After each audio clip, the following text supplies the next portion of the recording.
Hi, I am not a book person, I'm a visual person, so bear with me for a minute because I had to veer off script. Um, um, because before I make my remarks about Wilma, I just wanted to say that one of the things that I've been learning since that MacArthur Award and the controversy that erupted around it was I learned to consider the censor as an opportunity as opposed to an enemy. And I wanted to put that forward, although I'm not in the litigating world where it might be kind of difficult to view censors as human beings. I think that censors present artists with the opportunity for the great African American tradition of call and response. We put something out there, they say something back, we have an opportunity to have a dialogue. So art wants to engage, it wants to be seen, it wants to be heard and read and understood, and I think that when it isn't, it's just a call to make more meaning, to make more communication, to make more everything happen. So that's my piece. Since 2005, Wilma Gray has been the director of the Newark Public Library, New Jersey's largest municipal library. She is responsible for the administration of the main library and 7 branch libraries with over 1.5 million volumes in both research and popular collections. The library provides reference services, activities for children and young adults, hundreds of public access computers, and a wide range of educational and cultural programming. The library has 2 galleries where an extensive art collection is on view and several exhibitions a year. The holdings include about 23,000 prints, including works by Picasso and Andy Warhol. And about a year ago, a collector who owned one of my drawings, this drawing here, whose title is graciously underneath it, so I don't have to read it for you. About a year ago, a collector generously loaned it to the library so that the library patrons could see it.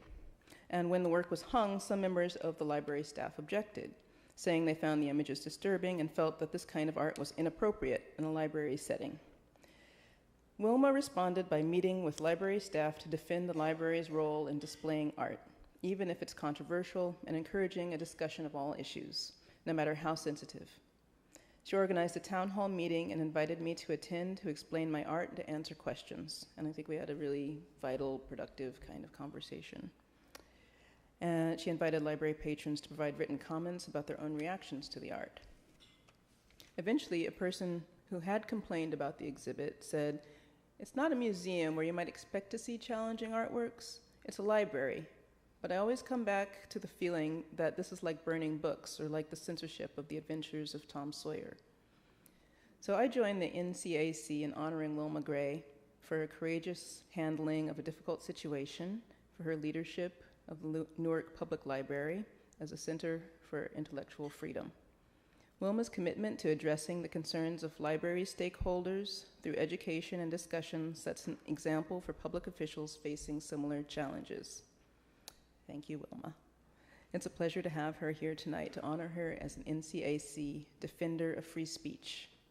Ladies and gentlemen, Wilma Gray.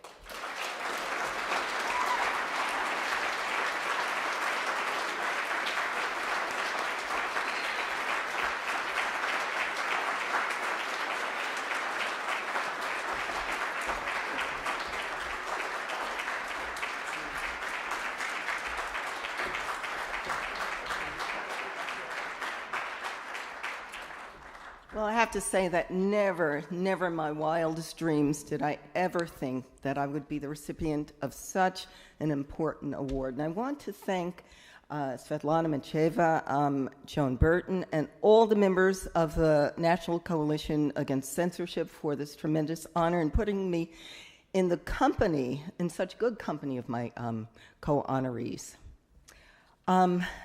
As was mentioned, librarians are never far from the threat of censorship, and normally we think we are so ready for any challenge that comes our way.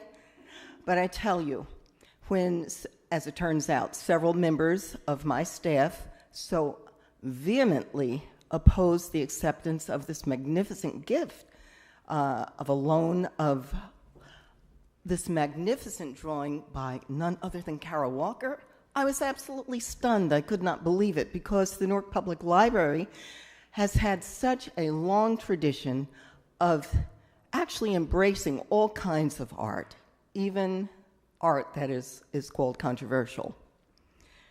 So the outcry was so strong, and Kara didn't mention this, that I felt that I had to do something radical. So I went against my principles, and I actually covered up the artwork for a whole week. It turned out to be a whole week.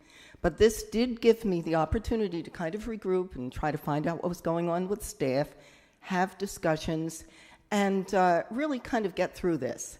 And at the end of that week, tensions were finally subsiding among the staff, but at the same time, they were escalating on the outside. The public was really mad, primarily because an article had appeared in the local paper, and a lot of people, you know how when an article is written and then there's blogs and there's room for comments? Well, there were about 50 comments. 90% of them were very, very, very negative, I should say, and some of them very weird, too.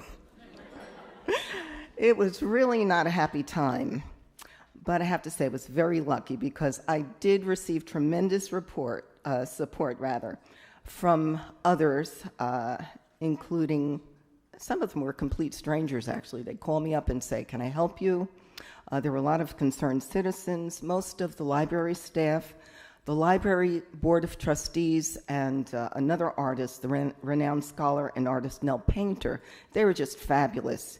And of course, I did get a call from Svetlana from the NCAC, and that was really something that kind of, made me really, really think about how to go forward, so I thank you for that.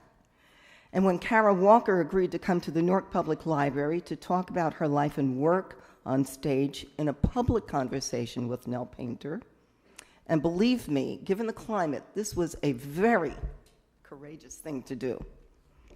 Kara created a wonderful opportunity for people to better understand her art and her vision. And it was a great evening, actually. The audience was packed with a lot of enthusiastic people, many admirers of Kara's work, and front and center was Svetlana. And at that point, I began to learn about the phenomenal work being done by the National Coalition Against Censorship. I don't know about you, but I find it so ironic that creative artists, musicians, writers, speakers, thinkers are subjected to this kind of challenge, and with the passage of time and the unfolding of history, it seems so absurd in retrospect. Just think of all the things that have been censored throughout history, and you look back and say, what? What was going on? The Kara Walkers, the Sherman Alexies of the world actually force us to open our eyes to see the world as it is. Sometimes we're kind of reluctant to do that. And to show us the way forward, to see how the world should operate. We must not allow them to be muzzled, censored, or punished. And so the services provided by the National Coalition Against Censorship and member organizations are critical to a democracy and ultimately protect every single one of us sitting here tonight, everybody. And so it is with great gratitude that I thank the coalition for this awesome honor, and I thank Kara Walker for the added honor of taking the time to make this presentation personally. Thank you so much.